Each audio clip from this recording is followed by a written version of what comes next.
Hello, and I am Radagast at your service, brothers and sisters. Look at your service, brothers and sisters. I looked down at my notes and want to make eye contact. And I'm really enjoying the fact that YouTube is allowing a lot of us to go back to the way we used to communicate with each other, which was orally. Yeah, we're using a modern technology, which I think is brilliant, as long as we use it instead of it using us. And we can kind of get back to the old ways when we spoke to each other. Didn't go hide alone or read books and then bring our book knowledge to each other instead of our gnosis to each other, or our knowing that we got from investigating our hearts, going into other realms, and then coming together and comparing notes. And now I'm going to tie that in very importantly, because Andy Basaggio had an interview with Randy Maugans earlier in the week, and that was an important thing, and he contrasted it with a good researcher like Richard Dolan, and I'm going to get back to that because it's in my notes. So this is kind of titled The Deception of Inversions, or Patrix instead of Matrix. And ultimately it's really paratrix, but it's kind of, I'm kind of riffing a little bit off of the Wachowski brothers movie Matrix, The Matrix, which really there was a lot of stuff unveiled, shall we say, or brought to light. Hollywood is an interesting place. It's we'll say it's Luciferic. All right? And some people go, oh, there's good guys there. Well, that's fine. I believe that. But the reason why I would say it's Luciferic is because even when you're being given the goods, there's tricks involved. You're not giving there's a lot of times there's inversions. There'll be deceptions. There'll be probably one of the biggest Luciferic tricks is omission. To give you just a bundle of goods that you can actually take verbatim and leaving out important parts of the story. There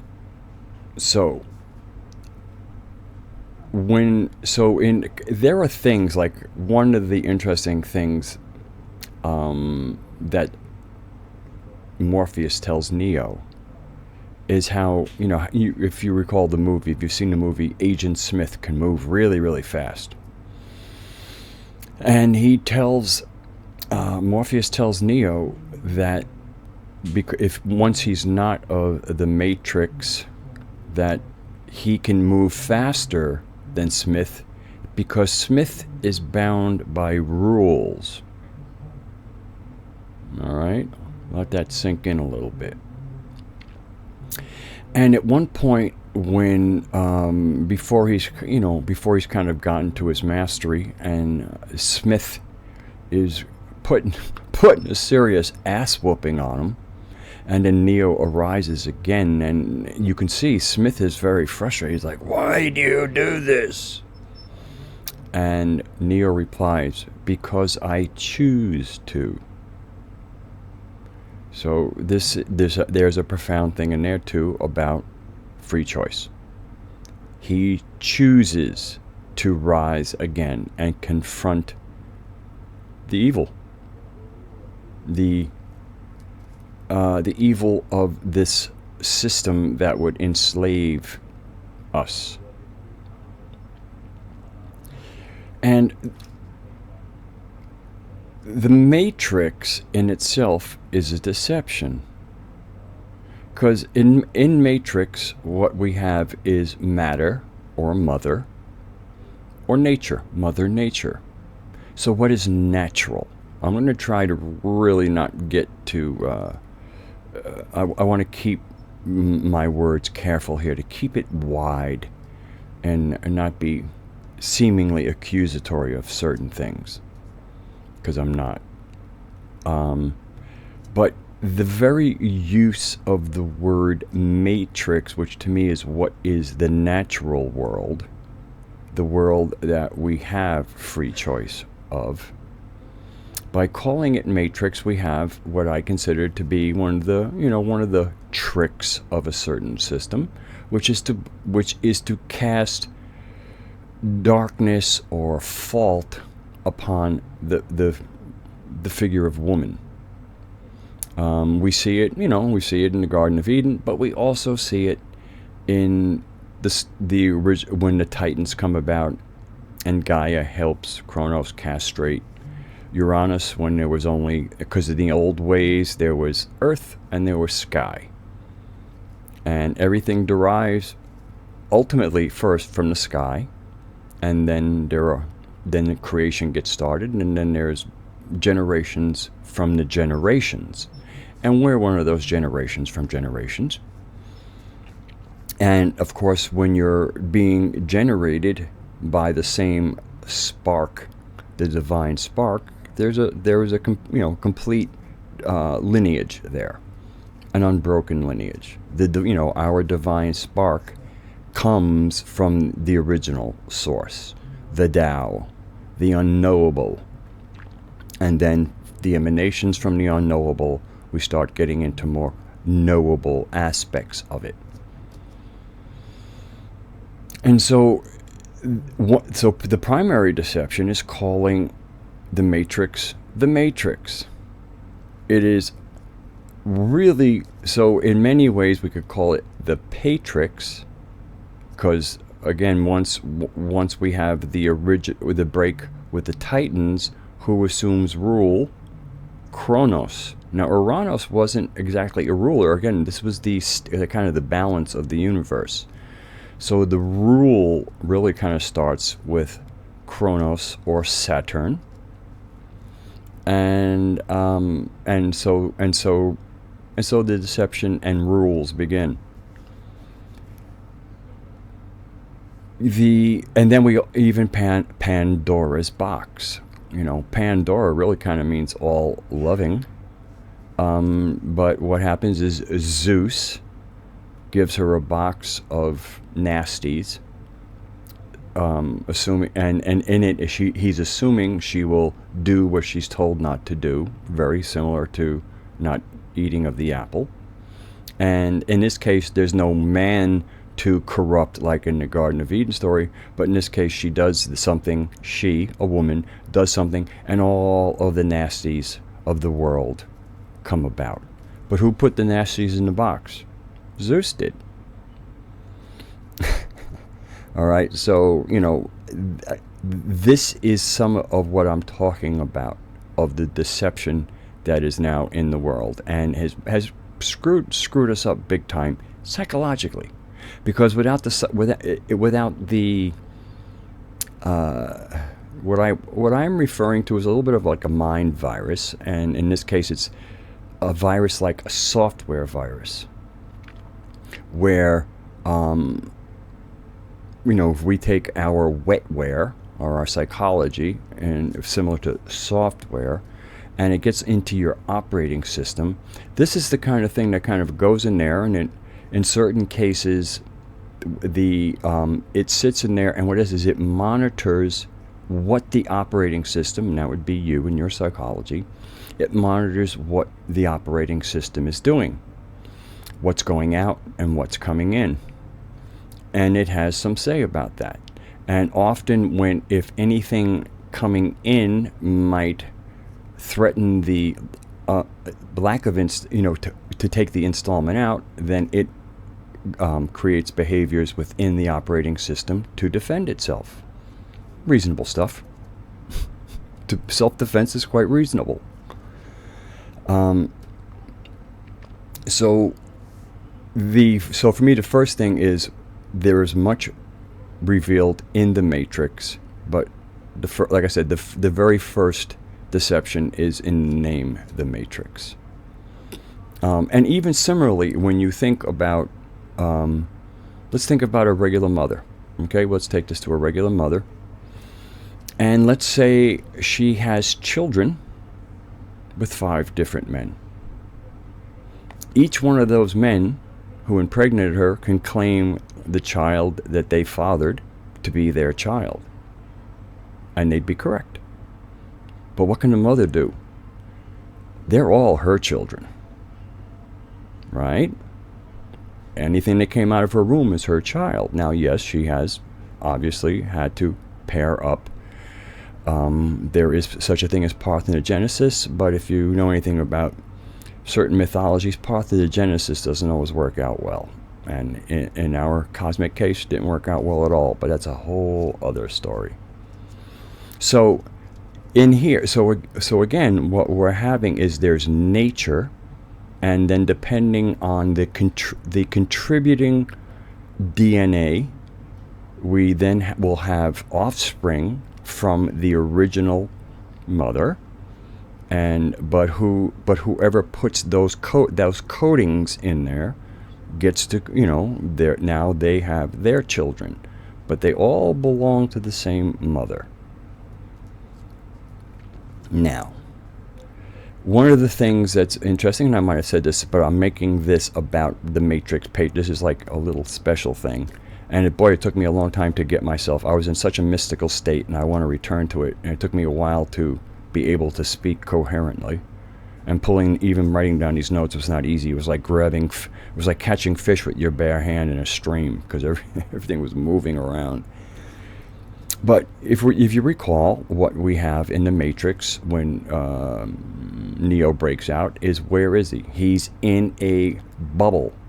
He's in his reality bubble. And what is creating the fact that he doesn't even realize he's in a reality bubble is he has all these tubes along his spine. That is, basically, he has input into his neural system. And that what's going into his neural system is what's creating his reality. And and in the Matrix, he thinks he's walking a street, he's having a job, whatever. And meanwhile, he's in a reality bubble. And then, of course, when you do the long view, you see there's just like endless reality bubbles, like a farm. Has anybody ever kind of heard a little bit about us being farmed? All right, so I hope we're getting somewhere. And in many ways, so what it is, and once he breaks free, he's free. So in many ways, these tubes are hacking into him, into his software, into his wetware, and the reality bubble. So to me, in some of the opening scenes in the original Matrix is where the deep stuff is. Matrix Reloaded and whatever the other ones are. I mean, they're interesting in their own right, but they start to get a little silly. The first one is really where a lot of stuff comes out. And so then we get the things that Morpheus says, and the two that just come to my mind is when he tells him that he can be greater than Smith because Smith is bound by rules, and we in our nature are not bound by rules. We choose to cooperate, to make good choices of the way of the universe, of the Creator, to be in that, to walk that path, to walk that way is wisdom. And when we act wise, we will have good lives. So Neo, and then of course when Neo is being beaten down, but he's ain't dead yet, and Smith is really frustrated. He doesn't understand and he asks him, why? Because I choose to. Smith doesn't understand being able to make choices outside of a rule system. Okay? And then, of course, when we finally get and he meets the architect, kind of a Masonic concept. The architect is rather, what would I say, uninteresting overall. Oh, he's tricky. Oh, he's powerful. Blah blah blah. but there's no sense of awe of the architect. And the interesting thing when we talk about love, the three basic words for love in Greek are not the same. They're philos, or let's start at the low, as we build up the chakra system. Eros, romantic love. Philos, brotherly love. Agape, love of creation, love of all, an awe of where we come and what we've been placed into. It's like a love of everything, and which is really kind of tricky. Even in the New Testament, there's that odd little passage where apparently 3 times Jesus asked Peter, "Do you love me?" And Peter says, "Yes, I do love you." And he asks him 3 times, and it's just like, you want to go, Jesus, you're being a little thick here. And what it apparently in the original Greek is, Jesus asked Peter, "Do you agape me?" And Peter says, "I philo you. I love you like a brother." And Jesus, so 3 times he asked him, "Do you agape me?" And apparently the last time Peter says, "I agape you." So here we see a case in point where in English we really only have one word for love, and that little passage really kind of looks odd.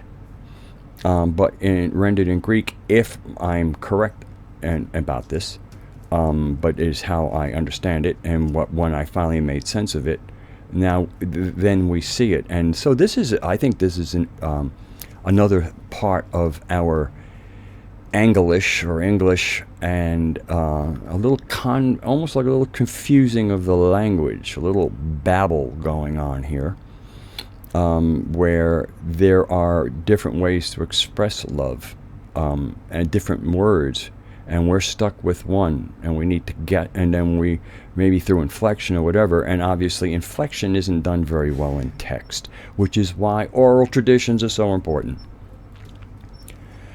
All right.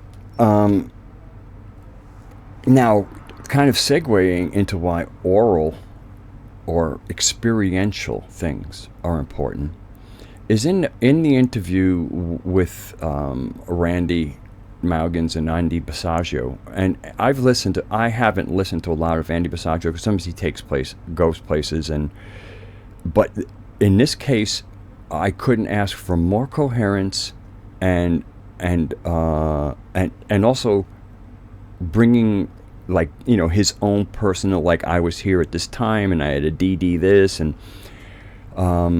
he really had a good track of his dates. And so one of the things he did, now Richard Dolan is very respected, Joseph Farrell is very respected, and they both have very good educations. Joseph Farrell has a ridiculous education at Oxford, and they do lots of research, and their research is based on paper, on text.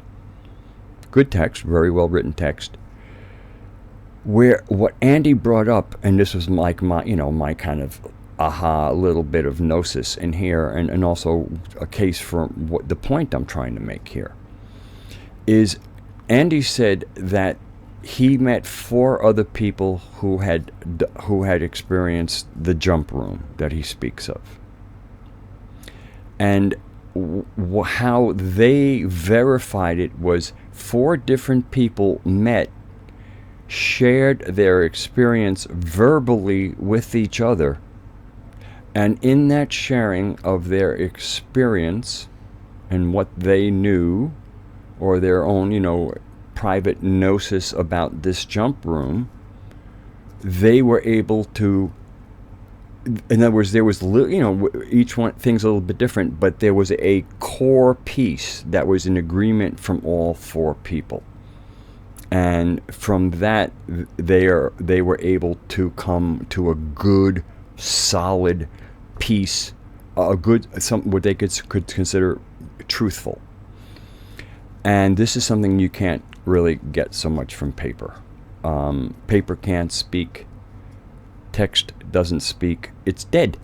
I mean, text is dead. A living person recounting their experience is, and then especially in a sharing situation, and each one's. I mean, I hope you can get where I'm going here, because we have to get back to the organic. And when the Gutenberg printing press came about, I still direct you to go watch the New Earth series. It was around the time of the Reformation. The Reformation is when Christianity was broken to 10,000 pieces. And the Gutenberg printing press, where the history as it was being rewritten from all the old stuff, and especially as all the old stuff was being thrown on the pyres as they were burning the witches, they were able to get out something new. And they were also teaching people were becoming increasingly literate. Literacy is a very left-brain way of using your brain. And so whether people were right brain dominant or actually firing on both, sides like a V8, the introduction of literacy and everything being written moved us into the logical part of our brain. The original physics was called the natural sciences, and it was a little bit of alchemy and a little bit of the good science and mathematics, and it had a spiritual dimension to it. Once the world got literate, the world became predominantly left-brained, and we started leaning in one direction, and spirituality left science. And now we have the current scientism. There's still science, but they take the data and turn it into a dogma, which is called scientism. And that has had it has had civilizational bad results in many ways, because although we have great marvels, we've probably never been more managed, more farmed, more controlled. Do not step on the grass is a case of strangeness. Or the great national parks that have people defending nature against you, or preventing you from accessing nature. It's a very strange thing. And people might go, oh, but people might go out there and do stupid things. If people had been allowed to stay with nature, they wouldn't be destroying it. Notice that the Native Americans who lived in nature weren't destroying it. Every running stream was drinkable when the Europeans got here. I challenge your health to drink from most running water these days. And that was not from the nature lovers that spoiled the water. And then there's then there's also another interesting thing for me is Baphomet. Okay, we all know Baphomet. Actually, let me call it up. We're talking about this one here. All right. This. Now notice. Now I think I have this is from the PDF of Eliphas Levi's book. I wrote it down. Transcendental Magic. It's Dogma and Rituals. That's the name of the book that he originally wrote. This thing here was the cover art. All right. That was the cover art for his book. He commissioned an artist to put together a bunch of kind of alchemical symbols. If you notice, there's an androgyny. Clearly there were breasts here. That indicates androgyny. There's a little bit of a caduceus there. There's a dark moon and then a light moon. This over here says solvent. This is coagulant. So the solvent, towards heaven is a solvent. Towards the earth, coagulating. So we kind of, there's a forming of matter. The pentagram is not inverted. All right, but at the bottom line, and also the name, it doesn't say Baphomet here. First of all, it says Eliphas Levi here, and then of course in the book itself he calls this the sabbatic goat. All right, it's part of the magical system. I've never read the book, not really particularly interested in that system at all. I have my reasons, but that's part of another discussion also. So first of all, here we have people. So this is like, when I guess recently this is now somewhere in Washington, D.C. or someplace, and everybody, oh, they're putting Satan into there. This is a piece of artwork commissioned to help sell a book. It's almost like, Batman or Superman. Of course, and even they have their own alchemical signatures. But that is a piece of artwork. Now, Baphomet. Now, the Knights Templar were, the ones that they snagged and burned at the stake, were supposedly burned at the stake for a heresy. And of course, if you've watched me, the word heresy originally comes from Greek, which means to choose.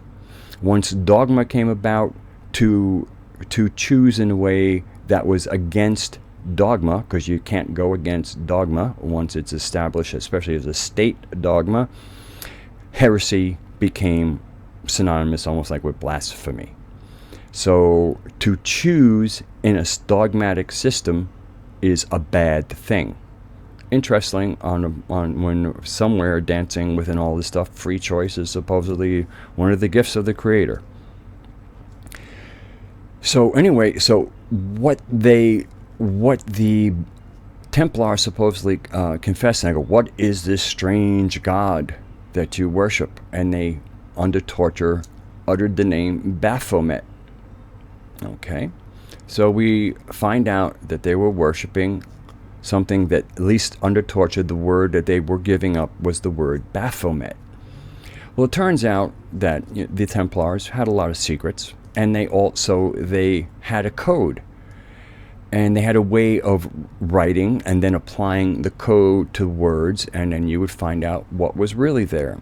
And the code that the Templars used, or one of them, but was the one that I know of, is the Atabash cipher. Atabash, the Atabash cipher. And when one applies the Atabash cipher to the word Baphomet, the word that emerges is Sophia, or wisdom. The word, and whether or not they're talking about the word wisdom or the goddess wisdom, but their strange god was Sophia, not Baphomet. So this is where we see whether it's deception or ignorance, because ignorance is where all darkness and evil really will emerge from.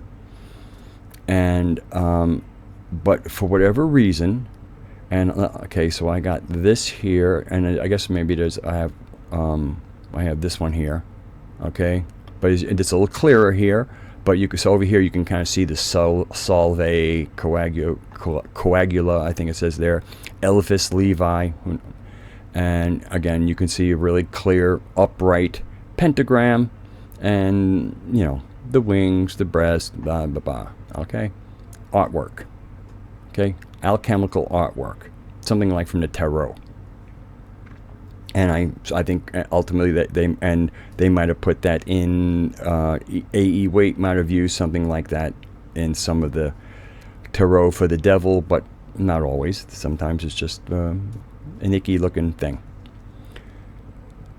So all right, so now we see, either through ignorance or deception, we have this artwork for a book of trying to put together various concepts of alchemy that is called the sabbatic goat, being turned into Baphomet, this heresy of the Templars, that when we apply the Atabash cipher to, comes out to the word wisdom in Greek.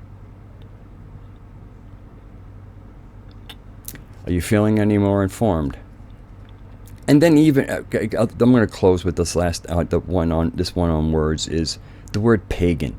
Okay, the pagans. Once we got certain revelations, the big problem was the pagans, and they are nasty gods. And people might think, oh yeah, the Greeks, and the Romans, like the Romans were pagans. Actually, the word pagani is Latin. That's where we get pagan. The word pagani is Latin, and it means a rustic. The people who didn't live in the cities, the people who practiced the old ways, the people who were not participating in the official pantheon of the Roman religion. They were practicing something much older, something that still had all of its connections to the nature that we arise out of. And anybody doesn't think that we're part of nature, we have a reptilian brainstem, we have a mammalian kind of cerebellum, and then we have the crown of who we are, our cerebrum. So we're just really, if we are part of nature, Mother Nature. So so again, here we come up with this really crazy thing of, we would, from the more modern religious thought, we would think of the Romans, of the Roman gods, Jupiter, and I sometimes we get the Greek. I could get it straight, but so instead of Zeus, which is Greek, they had Jupiter, and in that, even in that word Pitar part, it comes from pater. It's about the main guy, the main father. And so, but we see how goofy this gets, because it was the people who practiced the state religion of the many gods of Rome that were calling the people that practiced the old ways, the nature ways, they were the pagans. So now we see how the Tower of Babel has been quite effective, and is still in effect, and it still has us really confused. And in our confusion, we're actually quite ignorant. The concept of gnosis, in many ways, is considered a heresy. So I'm gonna conclude that. We've done a half an hour here. Be about 2-hour upload for me with my very humble connection. And I hope this came out well. I'm going to unwind for a short while. I got a few videos, and then I'm going to go back to my mystic state, and because it really was difficult to get into a place where I wasn't just disassociated from going to where you get good stuff. In the form of meditation, prayer, what you want to call, going to your heart, and then kind of from your heart going up higher. And I could go on for another half an hour really extrapolating on this, but I think this is a good enough mind bite. And I want to thank you all. These are really intense times we're currently in, very intense. I do see them and feel them getting more intense. And one of the reasons I'm actually doing lots of meditation, prayer, going into my center and communing with the Creator is because out of compassion. I can feel the pain. So I hope to go in there and find something I can put in my videos to orally transmit to you through our electronic means that might help bring some sanity, a half an hour of comfort in times of craziness. And it really is coming from a place of love, and a love for everybody. Even the people who might think, oh boy, you are going, I mean, I have friends of mine who seem to think I've like gone on some kind of dark path. I've never known dark paths that come from compassion and love. When fingers start pointing and saying dark path, you have to wonder whether or not the three fingers pointing back at the person saying dark path haven't got engaged in a little bit of projection. So that will be it. Stay sane, love each other, keep troublemakers at a comfortable distance, and hope that you can be of service in any way you can. And I'll see you next time.